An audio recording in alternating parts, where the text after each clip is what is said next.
Renforcement de la sécurité nationale en Côte d'Ivoire, nomination stratégique du général Chérif Ousmane et promotion au sein des forces armées.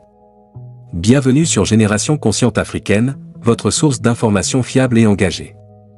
Aujourd'hui, nous vous proposons un reportage spécial sur les récents développements en Côte d'Ivoire où le président Alassane Ouattara, affronté aux menaces régionales, a pris des décisions cruciales pour renforcer la sécurité nationale.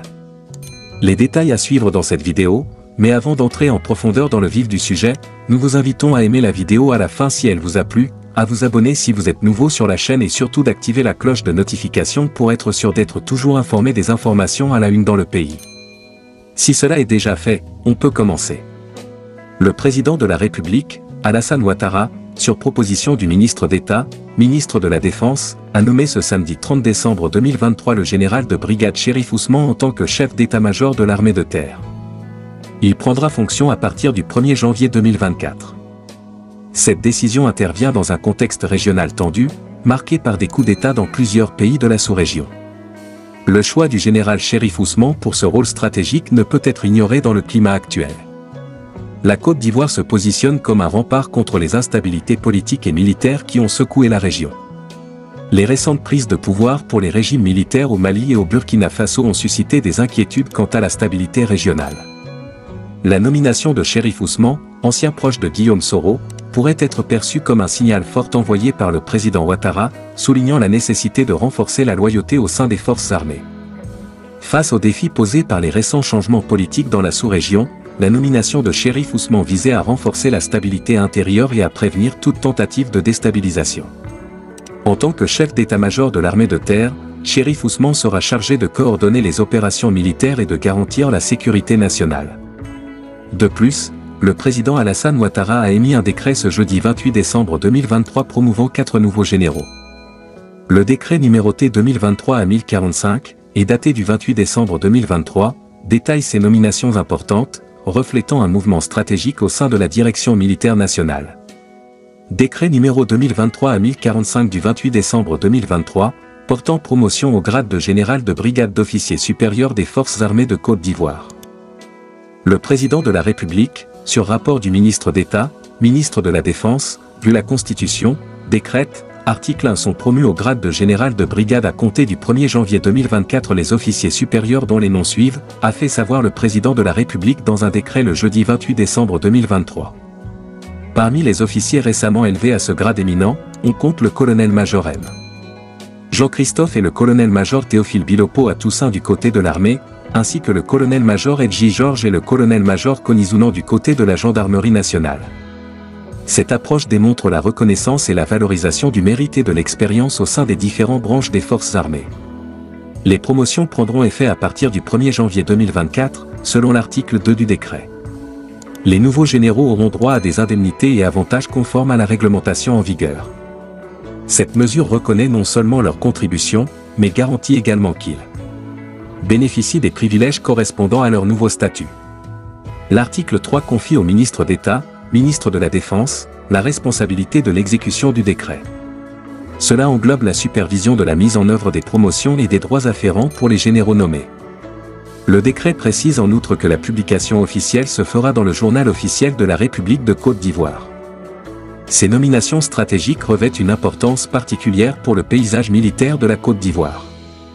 Elles témoignent non seulement de la détermination et de la compétence des officiers, mais signalent également un engagement envers le maintien d'une direction robuste et diversifiée au sein des forces armées.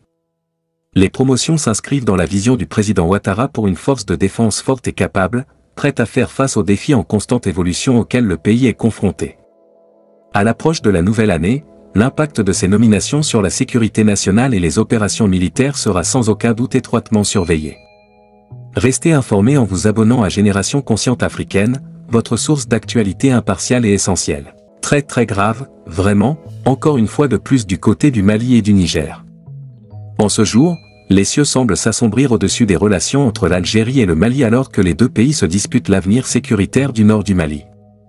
Ce bras de fer diplomatique, qui a récemment éclaté au grand jour, met en lumière des désaccords profonds et des accusations d'ingérence exacerbées par une rencontre controversée entre les autorités algériennes et le puissant leader religieux malien, Mahamoud Dicko.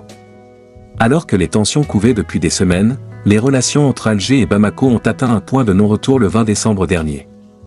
Le ministère malien des Affaires étrangères et de la coopération internationale a publié dans une annonce la convocation de l'ambassadeur d'Algérie à Bamako.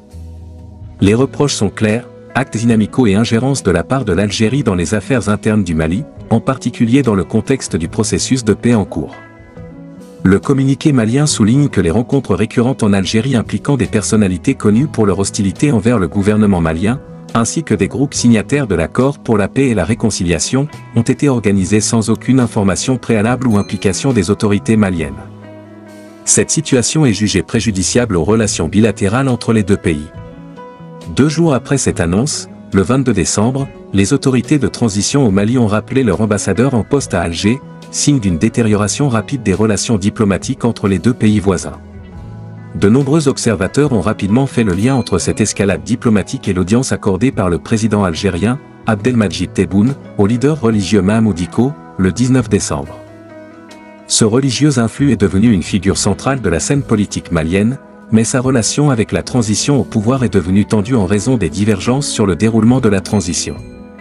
La présence de Mahamoud Dicko à Alger a été mal accueillie par les autorités maliennes et plusieurs médias locaux ont même évoqué la possibilité de son arrestation à son retour à Bamako. Cependant, Mahamoud Dicko a pris la parole dans une déclaration filmée pour expliquer les raisons de sa rencontre avec les autorités algériennes. Selon le leader religieux, sa visite à Alger est liée à un projet de construction d'une mosquée importante par Abdelmadjid Tebboune. Le président algérien souhaite impliquer Mahamoud Dicko dans la gestion de ce lieu de culte, qui serait destiné non seulement à l'adoration de Dieu mais aussi à l'organisation de grandes rencontres sur des questions d'intérêt sous-régional.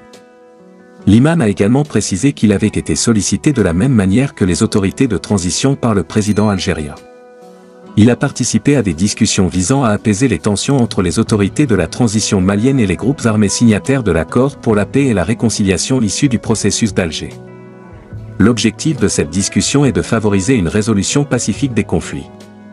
Alger n'a pas tardé à réagir à la convocation de son ambassadeur, en rappelant l'ambassadeur malien en poste dans le pays.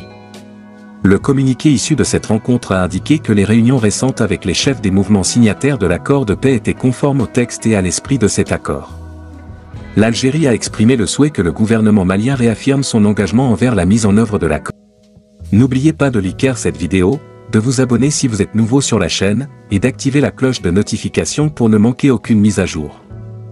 Merci de votre fidélité et à bientôt sur Génération Consciente Africaine.